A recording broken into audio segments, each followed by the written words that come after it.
ready to be added. Not only Lottie, she was Charlotte Diggs. Remember, she wasn't Lottie Moon. What do you mean, remember? What? Just wait. There's more than one, I'm telling you. Okay, so the missions movement. But first, we have to set the stage. We always set the stage, the big picture. So, 1492, there was a pretty dramatic change in the way Europe was going. And they kind of launched a roughly 150-year era that the Europeans called the Age of Discovery, and most of the Americas called it the end of the world.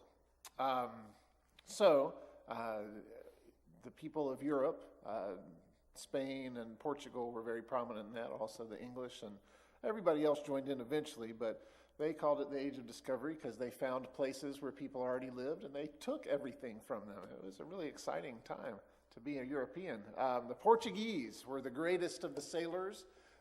They really blazed a lot of trails, so to speak. The first ones to turn around the Cape of Good Hope and southern Africa and all that kind of stuff. They had really, they were more interested in trade. You know, they weren't really going out to start colonies at first. That came later. Spain was the one, they were the ones who were like, you know, we see a lot of potential for profit here. And when Columbus came back from one of his trips with gold, it was on. The Pope was like, I am now in favor of exploration. Go ye therefore, convert the heathen, and bring back lots of gold. You know, not exaggerating very much. He did not want his people to be fighting over the gold, though, so he drew a line down the world as they knew it and said, Portugal, you get everything on this side, Spain, you get everything on that side, which is why in Brazil they speak Portuguese and the rest of the Central and South America speak Spanish. You didn't know that, did you? You didn't know that? That was the Pope's idea. It was to keep them from fighting. So one of the things that kind of got lost over the years was the idea of evangelism, which of course was the very heart of the early church. But as things became established, if you will, that kind of fell by the wayside. The whole idea of serving people, loving people, sharing beliefs, it just really wasn't there anymore. Part of that came from what we refer to as the Counter-Reformation. So, you know, the Reformation, we talked about this some. There were all these people saying, we need to reform the church, we need to do things differently. And then the Catholic Church kind of got together and was like, what are we going to do about these crazy people trying to break away from us? And there was a Counter-Reformation. Did you know this? You've heard of the Inquisition, haven't you? Oh, yes. So that was the effort of the Catholic Church to make sure its people were still on the straight and narrow. And they used any means necessary to make sure that people were doing what they were supposed to do.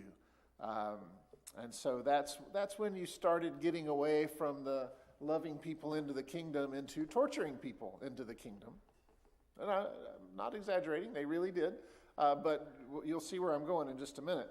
And then we get into this era where Christendom was afraid because these Muslim peoples were encroaching on them.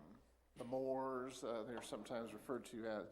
And so towards the end of the 11th century, because of the nervousness about these Islamic people getting closer and closer, their response was to send out missionaries and preach the gospel and try to share love with all the... No, the Crusades is what they did. They said, let's get an army together and let's go kill these infidels. Oh, wait, that's what they call us. But anyway, that's kind of how it went. So for 300-400 years, spreading Christianity and warfare were kind of the same thing. You see, so we're getting these different unfortunate things going on where what we think of as spreading the gospel really fell by the wayside, and it became something that was violence and force instead of love and service. So, you know, we think about the conquistadors, you know, who went in and, you know, slaughtered thousands of Incas and Aztecs and literally, I'm not making this up, literally doubled the wealth of Europe with all of the treasure that they stole from South America and sent back. Doubled the wealth of Europe, not just Spain. Boggles your mind, doesn't it?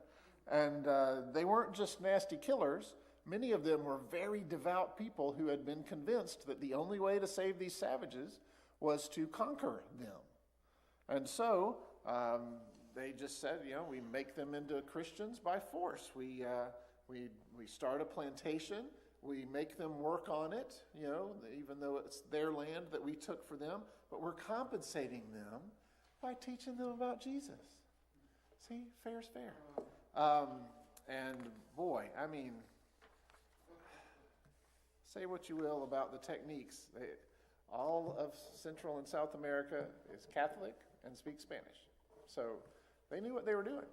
I mean, they really, in our part of the world, the Europeans came in and basically wiped everybody out. There, they did a lot of assimilation and turned them into little Spanish people instead of just killing them all. So this is, amazingly enough, kind of in parallel with the Reformation. So we've got, people struggling to follow the Bible and to follow their conscience and to, do what God wants them to do. And then there's, virtual genocide going on across the ocean and massive shiploads of gold being sent back. So that's like the backdrop. That's what's going on in the world and in religion right now. And so in England, there was a man named William Carey. You know this name, right? At least rings a distant bell. You've heard it sometime. He was a shoemaker.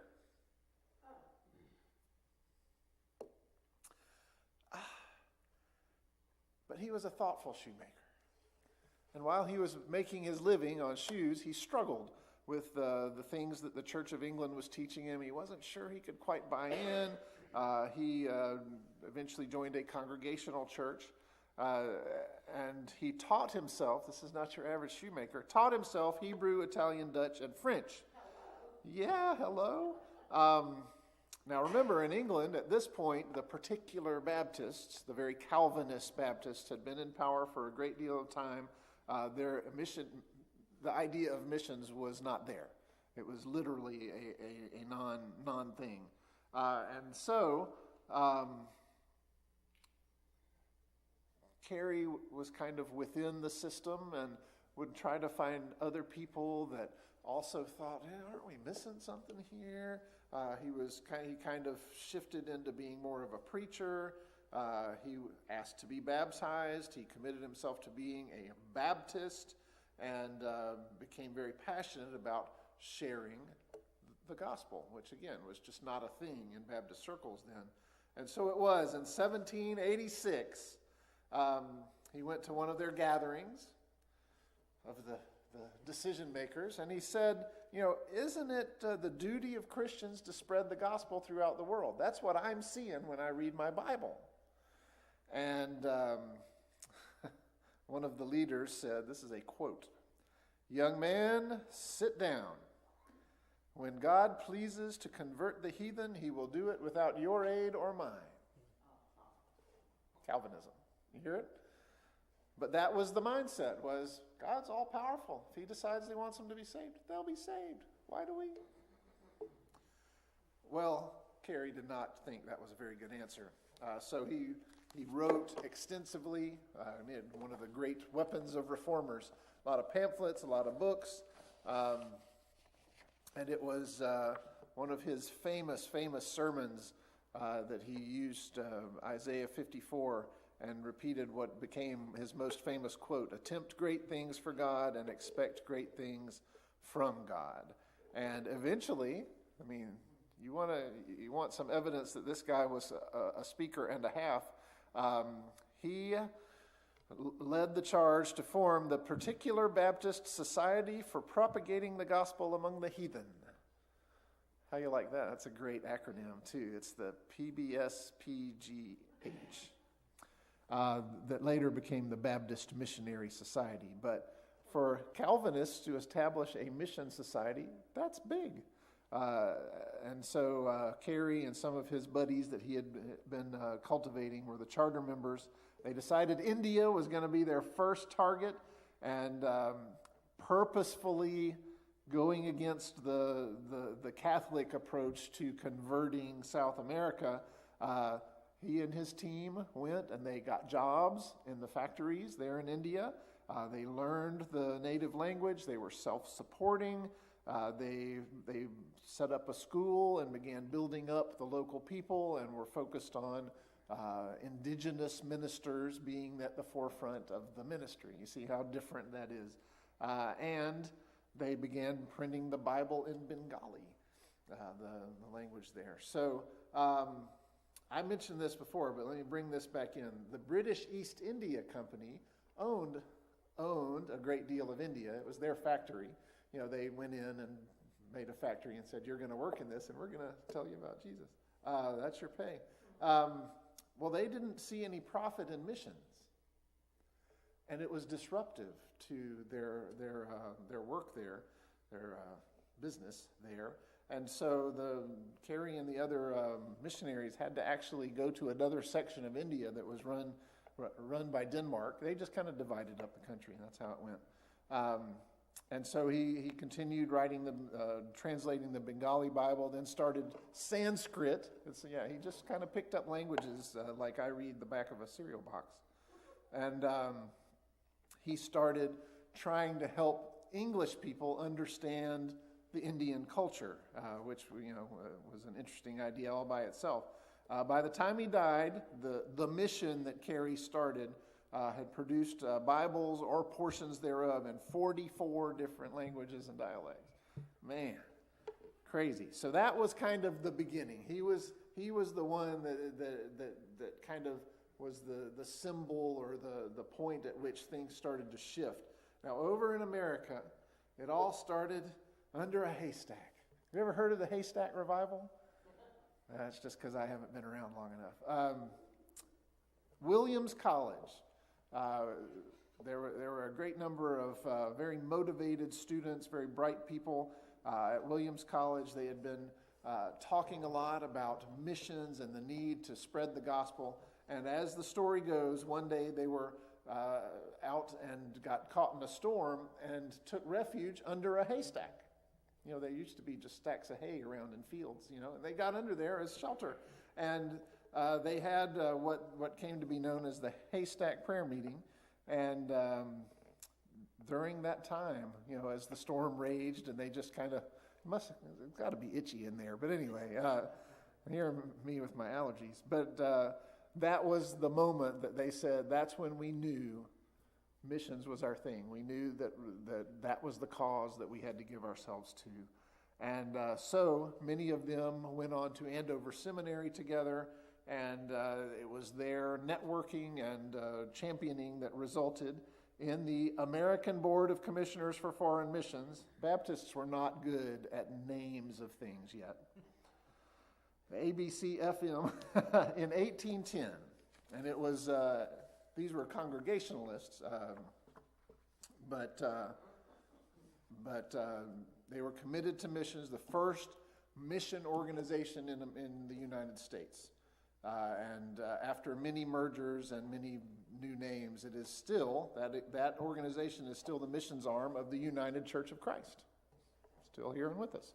But that was the beginning of missions in America. Among their first appointed missionaries, the Judsons. You've heard of Adoniram Judson. You can't forget that name. Adoniram and Ann Judson.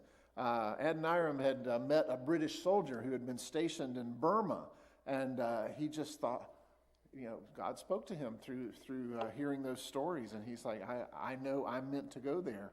And so they're on the slow boat, and I mean, that's the only kind back then, so it was months and months to get out to the mission field.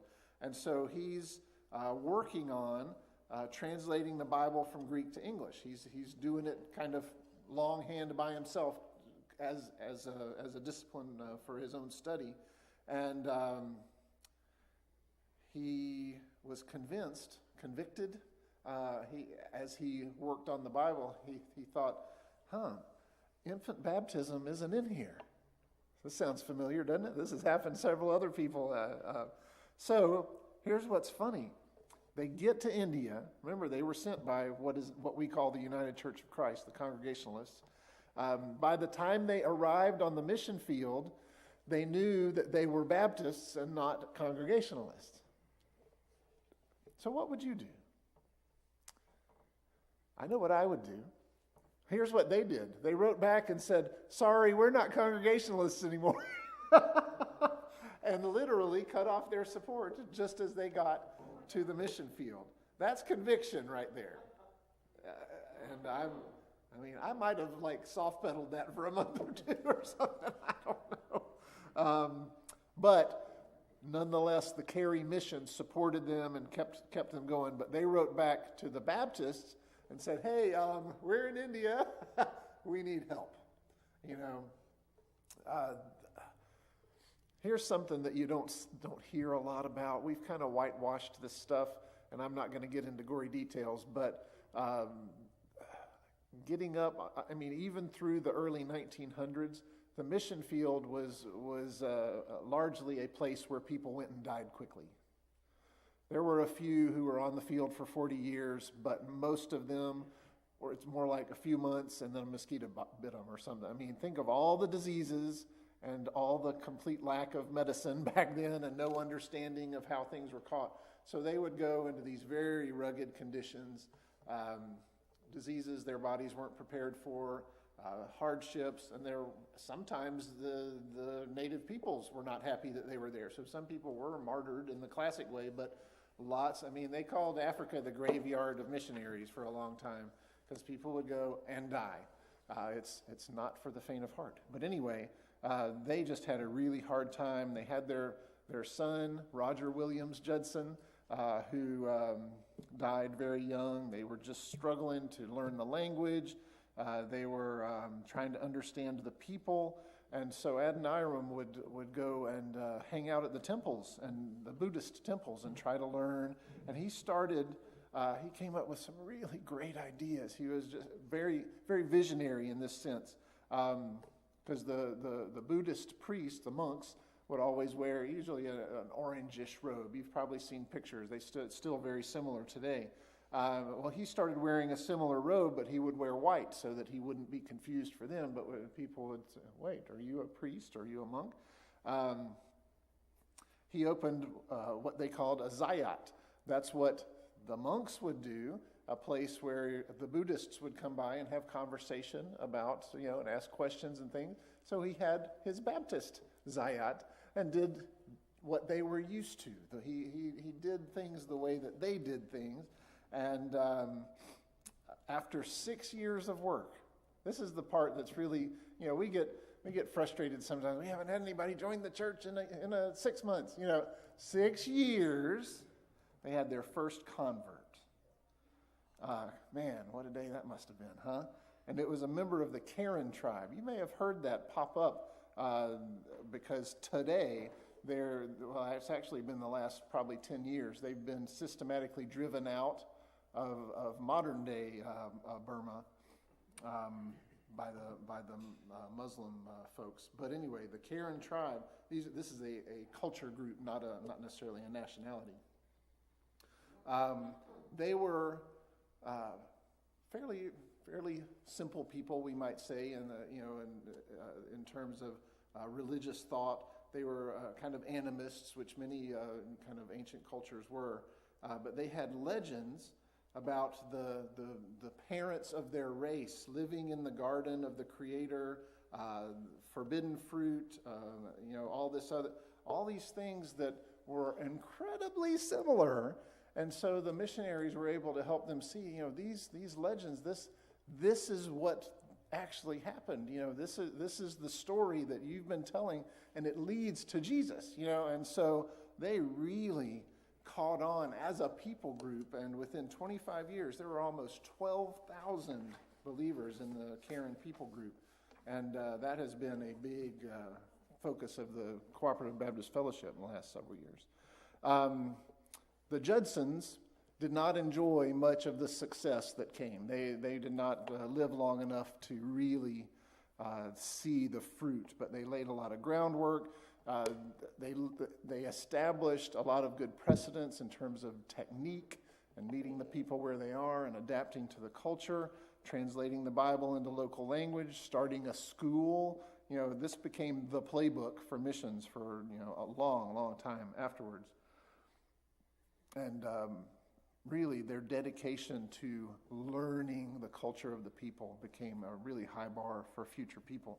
One of the missionaries that worked there, his name was Luther Rice. I believe there's a seminary named after him now. He went back to America because they said, we still need more support. There's so much to do. We need more funding. We need more missionaries. And so in the course of drumming up support, this is my favorite one. He started the Baptist Society for Propagating the Gospel in India and Other Foreign Parts. I wish I had some of the letterhead. Wouldn't that be a riot? Oh, man. But even though that was a successful startup, he was the one who said, we need a national organization. We've just been thinking local and getting these groups together. We need national support. And so after some years of discussion and pleas, in 1814, the General Missionary Convention of the Baptist Denomination in the United States of America for Foreign Missions was formed. I'm telling you, these people. What do you belong to? I don't know. I can't even say it. This was the first, so this was 1814, the first National Convention of Baptists, and it was 100% for missions. That was all it existed for. We think of conventions very differently now. That was not how they thought of it then.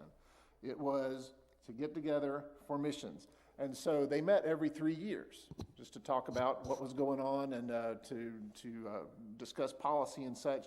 So people who went to these things and churches that sent representatives started calling themselves Triennial Baptists. We're part of the Triennial Baptist group. And so they established the American Baptist Mission Union and began sending missionaries just all over the place. Some years after that, the Baptist General Tract Society, and then the Home Mission Society. Home missions always comes later because it's just not as exciting. But it's important. It's just never as exciting. And so during that early part of the 1800s, Baptists grew a great deal, and it was the Baptists and Methodists were the largest denominations in America at that point. There was, for every movement, there's an opposite, right? There was an anti-missions movement. People are like, we're just wasting so much time and resources on something God can take care of all by himself. And so the anti-mission churches often came to be called primitive Baptists. Ever seen a primitive Baptist church? I have. I didn't know what it meant. And so to distinguish themselves, some others started calling themselves missionary Baptist churches. You see how that goes, huh? More subgroups. We love it. But we're not even to the really good part. Here we have a bunch of Baptists all across America devoted to missions. What could go wrong? Other than some being in the north and some being in the south. Oh, man. So, some people to this day will still say it wasn't about slavery. Well, it was about slavery. But there were other things. There were other things going on. Northerners and Southerners tended to think differently about what a convention would be and how it would function. So it wasn't, it's kind of like, in the North, they saw the convention as sort of a loose association. We pool our money, but, everybody does in their area what they feel is the right thing. And the Southerners were like, we really need an organization that sets the tone and makes sure we all do the right thing, kind of stuff. Sound familiar? And so from the very beginning, from the beginning of the Triennial Convention, which again was the nationwide, it was obvious that there were differences in ways of thinking from the North and the South, and the West too was kind of the oddball there. But there was always the old colonial things, how the Constitution should work, legal power, da-da-da-da-da. Well, the Baptists in the South felt like the Home Mission Society was favoring the West and not helping them as much as they should. Maybe true, maybe not, doesn't matter. And they were just like, how can Northerners address our needs? They don't understand us. They're different. And that's all true. It's just, they're Yankees, they can't help that. And so at one point, I was raised right down here. Anyway, there were attempts to kind of start a just for us Southern missions group, and it didn't work. One of them only lasted 3 years, so they weren't really able to get an alternative together. But there was always that they don't understand us. It's not fair. So there was a lot of push from the South to make it more of a integrated thing where it's unified and everybody's kind of on the same page. And the Northerners resisted that. They did not like that. But again, it really kind of came down to slavery. And I'm not going to wrangle you through all the backs and forths. As always, these are church people. So some people tried to make peace, right? They said, well, we'll just agree that we don't talk about it. How do you think that went? And they made compromises. And on the one hand, it is true that a missions organization doesn't necessarily have to get into political issues, which slavery was at that time. But it's also kind of a spiritual issue. So every time they would say, okay, we're agreeing that a missions group just has nothing to say on that topic, it would still come up. And some people would say, okay, we're all going to get along. Let's just compromise here. Listen, we'll make a slave owner from South Carolina the president this year, and everything will be okay. It wasn't okay. They would have motions from the floor that no slave owner could be part of the association. There'd be a huge fight. They would all be mad, and then there would be a counter movement where they'd say, you can never bring that up. It violates the Constitution. All kinds of stuff. But when it kind of came down, I didn't write down the date, so mid-1800s, a fellow from Philadelphia, they're all Philadelphians, they're just troublemakers. He made a motion at the floor of the convention that any minister who's a slave holder cannot be appointed as a missionary. He went there, as they say. And, I've seen some contentious discussions at state conventions and whatnot, but I don't think we've seen anything like this. So it was, huge, hotly contested, arguments and all sorts of things. And, bad. So it was the writing was on the wall. They were still technically together, but might as well have been broken up. And then Georgia Baptists decided that they were going to test things out. And so they nominated a slave owner as a missionary. And technically, the board was supposed to say that the missions isn't concerned with that sort of thing, but they declined to appoint him.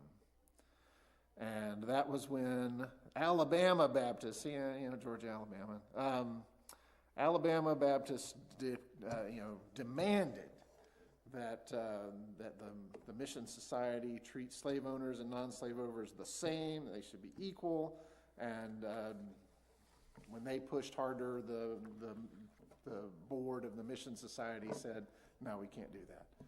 We're against it." And so Virginia Baptists led the way and called together a meeting of all good Southerners to discuss events. And so in May of 1845, the Baptists of the South got together to figure out how they were going to take care of themselves and promote foreign missions in the South. And that was when they put together a new convention that they called the Southern Baptist Convention. William Johnson was the first president. I didn't know that. I'd never heard of him before. But William Johnson. maybe not important, but so now and again, this is the funny thing. Obviously, slavery is a big deal, but if you had asked the average Baptist in the average church during that era, again, most Baptists were of the lower social classes. Very few of them had enough money to buy anything, much less a slave. They were just, your average farmers. So a tiny percentage of Southern Baptists actually had slaves. But, they would have said, that's a political issue. It's not, we just want to do missions. But clearly that was something that was worth discussing. So the SBC was formed in 1845 and quickly organized the Foreign Mission Board, the Board of Domestic Missions, and eventually the WMU. That was because they decided the guys weren't doing it right. And by 1925, we had written the first edition of the Baptist Faith and Message. Let me see. Okay, I can do a little more. So that's technically the stopping point, but I can go ahead and dip into this next. How many of you, and I'm just thinking of myself, how many of you during your, say, first 20 years of life knew that there was a different group of Baptists in the North and a different group in the South? Because I escaped, I grew up as a Baptist, and I was well into my 20s before I heard the term American Baptist. And I thought, what does that mean? Aren't we the ones that we're Baptists in America? Isn't that us? I had no idea. And I went to a fairly learned church that nobody had ever said that. I didn't know there was such a thing. So I want to look a little bit, and I'll flesh this out more in 2 weeks. We're taking next week off. But that phase from like kind of 1850 to 1900, massive conflict, massive growth, tons of changes, and that's true of the country and of the church. So the Triennial Convention was over. It wasn't that anymore. So you now had the Southern Baptist group all by themselves, and the ones that were left called it the American Baptist Missionary Union. So they had to distinguish themselves from the Southern Baptists. And they decided, we're just going to be all about foreign missions. Here, this is where you get the Northerners. This is great. So you could join the Mission Society for $100. You know how much money that was back then. Okay. And if you joined, then a few of those members could be chosen as the board of directors. And the people who joined, they didn't, like if Eileen said, hey, here's my $100, I'm a member, she didn't go representing her church, and it was just she was a member, you see, so it was purposefully kept kind of separate. Well, that made some people say, gosh, that's a little elitist, isn't it? Only people with $100 lying around can join this. Yeah, that was when, that's a year's salary. So they did say, well, if you have $10, you can join for a year. But it's, I don't understand this stuff. Anyway, now here's what's funny. When the Southerners took their ball and went home, the giving went up. Like their total receipts the next year were actually higher than when the Southerners were all part of it. So I think the churches in the North were just like, we're not going to let them have the victory like this. In 1846, the American Baptist Mission Union had 99 missionaries, 155 native workers, 82 mission churches with 5,000 some odd members. But 50 years later, 474 missionaries, out of which, this is interesting, 171 were ordained. You notice that ratio? Because we think of missionaries as ordained ministers, don't we? But back then, most of the missionaries were educators. Why? Because they were following the Carey style and going in and building schools and building up the local people. That changes. I'm just warning you, that changes. But that's how they started. That was the initial thing. So they had 474 missionaries, only 171 actual ministers among them, but 3,482 indigenous peoples who had been raised up in various ways. 300 of those were ordained. So there were more indigenous ministers than the white people ministers. And 928 churches, over 100,000 members. That's pretty good half century's work right there. 596 self-supporting churches. That's kind of the gold standard for missions, is getting it where you don't have to give them money so that they can keep going, right? Self-supporting churches. And so they focused on Burma, China, India, Africa, with a total of 94 different mission stations. I'm going to pause there. It's all so interesting. I'm going to tell you, in 2 weeks, you get to hear about some of the greatest revivals in the history of missions. And then, brothers and sisters, then we will get in to the Moon Sisters. Yeah, there was more than one. And you need to know about all of them. We're going to get into all kinds of fun stuff. So we'll talk some about kind of the Northern Baptists, and then we'll shift back over to where all the important stuff happened, and in the South, and then we'll kind of follow that through to today and all the shenanigans that have happened along the way. So, oh yeah, there is lots of fighting.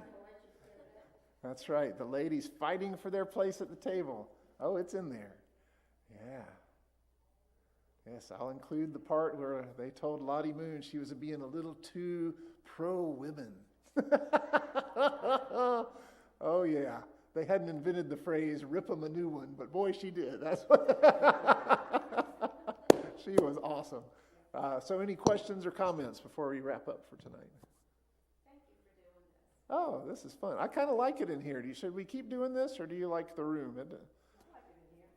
I like having the microphone. I think that helps me some. If we can get some heat going. I could, yeah. I can just come down to the floor. Yeah. So, okay, I will talk to the people in charge of things like that and see what we can do. But let's close with a word of prayer. Father, it's just stunning to think that there was a time when people had to beg Christians to support evangelism and had to stand up for missions. It's hard for us to wrap our minds around that, but we're so grateful for these people who went against their culture and were willing to say, this is what God wants us to do. We just have to. And thank you for their example, for the strength that they showed, the conviction they showed, the willingness to put self and livelihood at risk to follow what they knew you wanted them to do.